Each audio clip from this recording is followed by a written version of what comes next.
Hey folks, it's Tom, your Frugal Prepper. So I want to talk about something that has, started really ever since I went on a clean carnivore diet especially, but it happened at first on a clean keto. It kind of didn't happen while I was on dirty keto for a little while there, but on a clean carnivore diet, it really happens. And that is, my dreams are so vivid when I dream, and I remember them. I did a video a while back that talked about the fact that I'm a BiPhasic sleeper on a carnivore diet. And that means that I usually fall asleep and sleep for 4 or 5 hours, and I wake up for an hour or so. A lot of times I just watch some YouTube on my laptop, but sometimes I go down and reload some ammo or do something else. Then I come back upstairs and I fall asleep again. But one of the things that I've noticed especially since I went mostly carnivore. Now, a carnivore envelops many things. Some people do lion diets and only eat the beef, or some people eat chicken and pork, and some people eat some veggies. And I eat 90% meat, 10% green beans and onions and stuff like that. But one of the things that's happened, especially here lately, my dreams are vivid. Like, I remember them. I'm pretty sure that when I was like diabetic on 300 units of insulin a day and weighed about 200 pounds more, today it's about 190 pounds more. I put on 10 pounds lately, but I'm leaving the bread alone. The bread that I make myself for my family, my sourdough bread. I've been partaking in that lately, so I have to stop that. But I'm back on track now. I'm back on the wagon. But one of the things I notice is how much more vivid my dreams are. I remember them. In fact, I think that I'm dreaming in my dreams. My dreams will always, a lot of times, have a frustrating thing in them, something that I just can't get to work or get to do right. So, for instance, last night, I had a dream that I was trying to text my wife to let her know I would be home late, and I was at the junkyard, and I could not get her number to come up on the phone. I could not text her. I was looking through old texts and trying to find out, like, I know she texted me, and I can't find her contact anywhere on my phone to let her know, and I can't call her. And I know she's going to be worried because I'm coming home late. And I even stopped after a while, and I was like, this has got to be one of those frustrating dreams. This can't be real. But again, when you're in the dream, it seems real. So you're like, is it really a dream? I don't know. I think it's a dream, but I'm going to keep acting like it's not a dream because it seems like it's real. And everything else is happening and it seems real. And like, I had a dream that I was teaching my friend how to reload ammunition, and like, he had some kind of a starter kit and spilled all the primers out, and we were trying to pick them up, but there was a hole in the box and they kept leaking out, and I'm like, this has got to be a dream. I can't pick up these primers. And then, like, I'll wake up a little while later and I'll be, oh, that was a dream. Okay, that makes sense now. So, I don't know, do any of you on the carnivore or keto diet notice a difference in your dream activity? How much more vivid your dreams are? And how much more time you seem to spend in rapid eye movement sleep? And you just kind of wake up feeling really rested. Also, are there any other biphasic sleepers? I found out a long time ago, well, a year or two ago, I thought that there was something wrong with me because I would wake up for an hour, sometimes 2 hours in the middle of the night, and then go back to sleep. And I'm like, why am I not sleeping all the way through? Why, and I found out that that's actually normal, that people have done that for many millennia. Old literature that you read talk about your first and second sleep. In fact, people in the olden times used to get up and light the oil lanterns and go play a game of cards with their neighbors and then go back to bed. That's actually a normal thing. And it's perfectly healthy. And this whole idea that we have that you're supposed to stay up late watching videos or watching TV and then go to bed at midnight and then sleep until 5 in the morning and get up and drink a bunch of coffee and try to go to work all day is completely wrong. You're supposed to generally go to bed when it starts getting dark outside. I don't always do that. I sometimes am still working or reloading ammo or whatever. And then you're supposed to generally wake up when the sun starts to come up, and you're supposed to, you can wake up in between that time, and it's perfectly okay. And we're supposed to get more sleep than we do. And I've noticed as I've gotten more sleep and better sleep and have more vivid dreams that I actually feel better and function better during the day.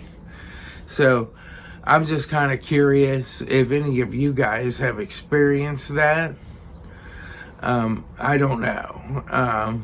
But yeah, so I went to the cardiologist yesterday and I put on another 10 pounds and I'm like, whoa, I have to leave the bread alone. No more slicing the bread fresh out the oven and be like, oh, I'm just going to have one piece.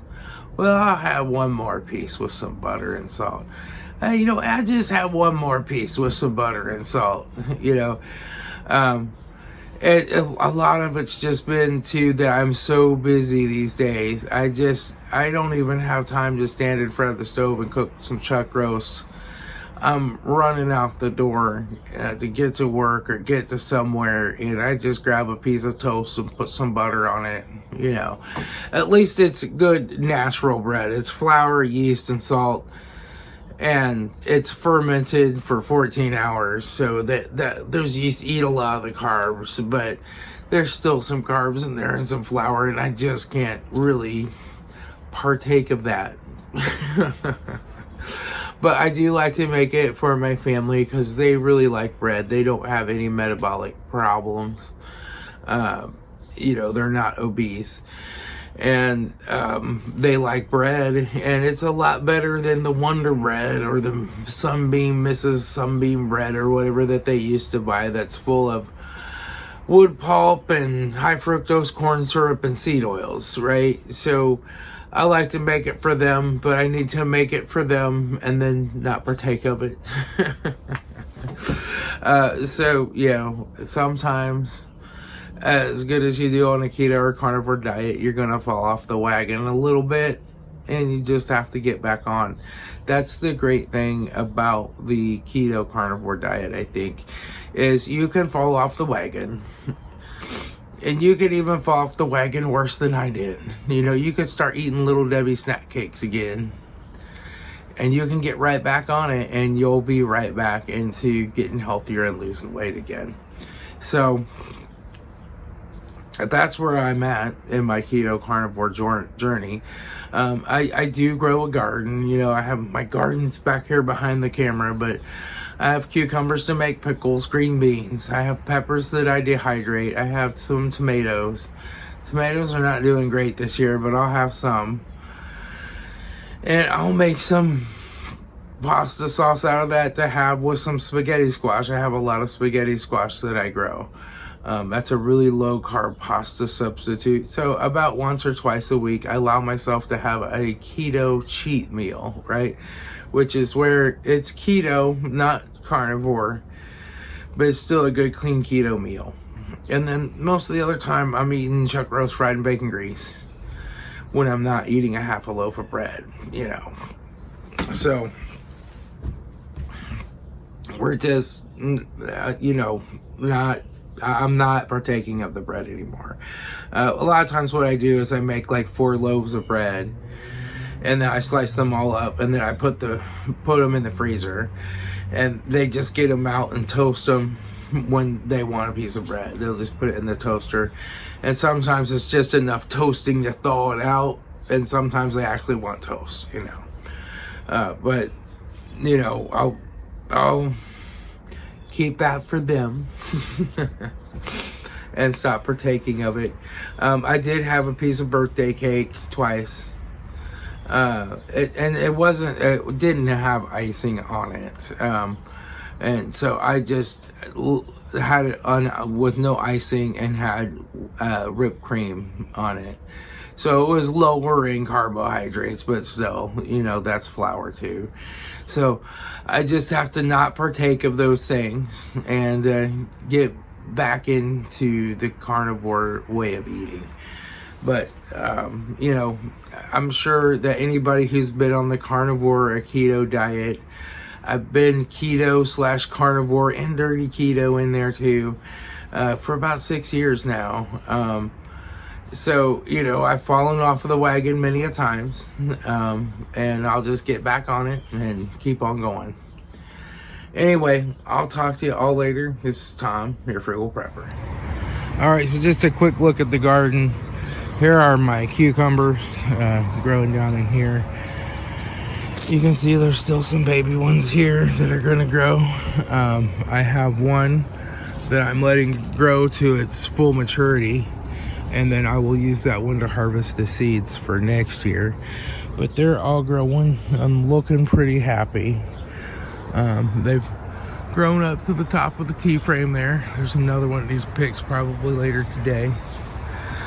That's about as big as I like them to get to make pickles. But yeah, they're growing. I have my green beans here. They've grown clear up to the top of the T-frames here. And the see, these are Kentucky Wonders, and then I have Blue Lakes over here, and the Blue Lakes are starting to put out already, so you can see there's green beans in there.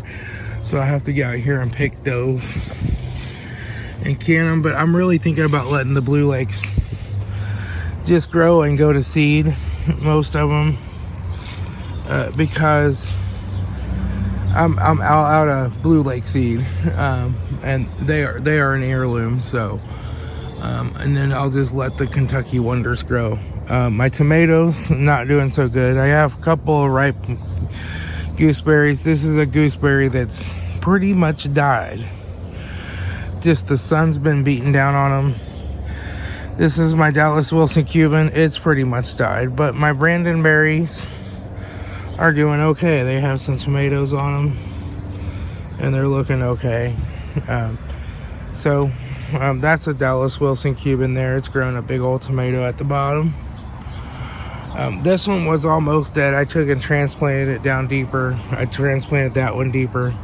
This one was really dead. It's coming back now. So I find that I just give them some time. This one needs tightened up. I'll tighten that up here. But yeah, they're growing, but not perfect. These celebrities are doing better. And I have one ripe one down there. But they're just normally much bigger by this time of year.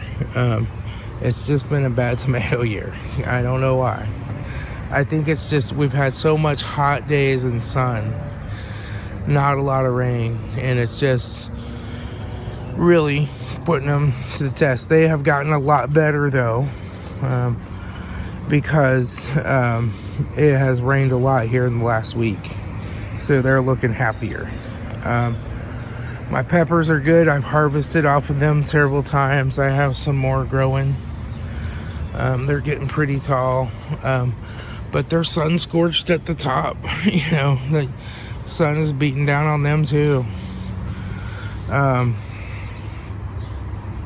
But yeah, they're pretty happy. Here's my little like chili peppers. those will grow and turn red, and then I'll dry those out. But yeah, they're pretty happy. Spaghetti squash are doing good. That one looks like he has a hole in him. I don't know why. But most of these, I'm just gonna let them stay in the garden until the stem completely dries out, and then I'll pick them. And you know, the plants start to die back as they make spaghetti squash. Now, I showed you earlier there was a little spaghetti squash growing here on that last video, and that's it now. And then they'll turn yellow, the plants will die back. Then they're ready to be picked. But yeah, they're doing good. And you know, you just have to let the plants die back in places, and then they'll grow out in other places and grow more spaghetti squash. So that's just how they are. I want to see this one. It's got a hole in it, I think. Oh yeah, something ate in that one. We're gonna go ahead and take him out. And see this plant. Oh, dropped my phone. But yeah, something ate that one. Not good. I just get him out of the garden in case he has some kind of a insect in him. I don't want it to lay its eggs and start spreading out to the others. But most of these that are yellow that the plants died back on, I'll get out here and harvest them soon. And I'll prune all the old foliage out, give the new foliage a place to grow. But yeah, that's how the garden is going. The onions are harvested for their seed.